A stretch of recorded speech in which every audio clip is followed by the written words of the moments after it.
Welcome back to Free Media. I'm Emily Jashinsky. And I'm Robby Soave.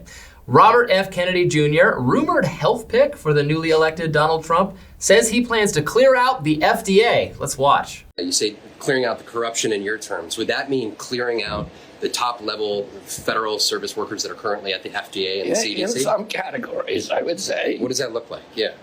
In some categories of workers, there are entire departments, like the nutrition departments at FDA, that have to go, that are not doing their job. They're not protecting our kids. Why do we have Fruit Loops in this country that have 18 or 19 ingredients, and you go to Canada and it's got 2 or 3? Would you eliminate any of the agencies? To eliminate the agencies, as long as it requires congressional approval, I wouldn't be doing that. I can get the corruption out of the agencies. That's what I've been doing for 40 years. I've sued all those agencies. I have a PhD in corporate corruption, and that's what I do. And once they're not corrupt, once Americans are getting good science and are allowed to make their own choices, they're going to get a lot healthier. All right, so you and I have both hosted YouTube shows that interviewed RFK Jr. and that have many viewers who like a lot of what he has to say. I have certainly appreciated some of the things he said over the years about COVID overreach. He has been censored at the behest of the federal government on social media, and I think that's terrible, and I'm glad he's pushed back against it. I also think there's a lot of corruption and bad behavior in all sorts of federal agencies, including the health bureaucracies that advised us during the pandemic. Do we like the idea of him in the federal government changing these agencies? It really depends what he's going to do, and I'm not clear from that. Like, counting the ingredients in the Fruit Loops is not what I want. You might disagree. That's fine. It's not exactly what I want from my government. If they're going to make it harder to approve products, that would be bad. Now, they interviewed him here at Reason, Nick Gillespie and Zach Weissmuller did, and he told them he didn't want to make it any harder, for instance, to approve, neither harder nor easier to approve drugs. I don't really believe that. You don't believe that? He's going to make it harder. Yeah, I don't believe that. Yeah, I think he's going to make it harder. Well, so yeah, this is the fundamental, this is the fundamental tension in this new Trump coalition is that you're bringing Elon Musk together with Robert F. Kennedy Jr., and it's a tension within Robert F. Kennedy Jr., his own ideology. It's not mutually exclusive, but this idea that on the one hand, the government is too heavy-handed, and on the other hand, the government is not heavy-handed enough. And there are all sorts of issues where you and I would probably come down on either side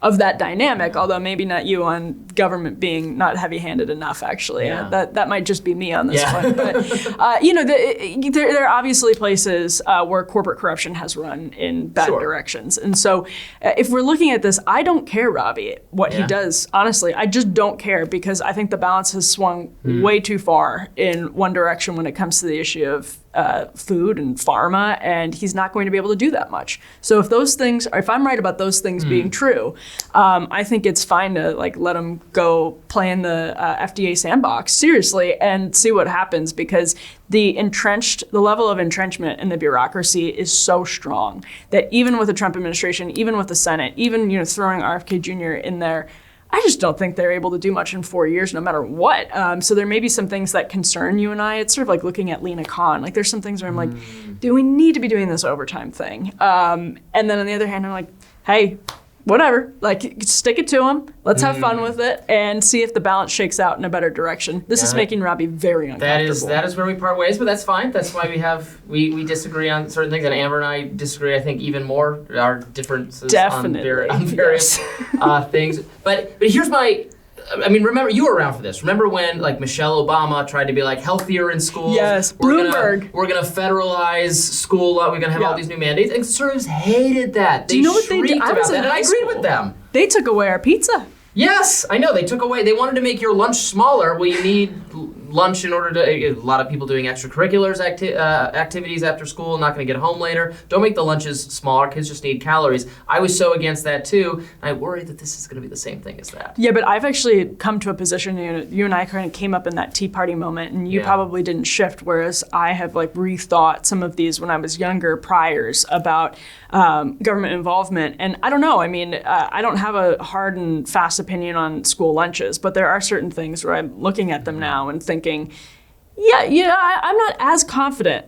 that these chemicals are totally fine. And that's a shift I think a lot of people on the right are undergoing right now. Yeah, as they're just as they're being told that they should only eat raw eggs and Don't do seed that. oils are Don't, very bad, please. and Yeah, all no. those types of people. No, we're not listening to that. I mean, I'm not going to change my diet. It's too late. Like, I love these foods. I agree with though what you said earlier about the tension in the RFK Jr. side of things and the Elon Musk side of things. I'm very interested to see how much policy influence Elon Musk is going to exert over Donald Trump. It could be a lot. It could be none, because we've never seen Donald Trump really successfully share the stage or spotlight with any other strong viewed, charismatic, limelight-seeking individual. But I don't know, he's a little bit older. This is his last time in office, and Elon has done a lot to help him get elected in the last few weeks.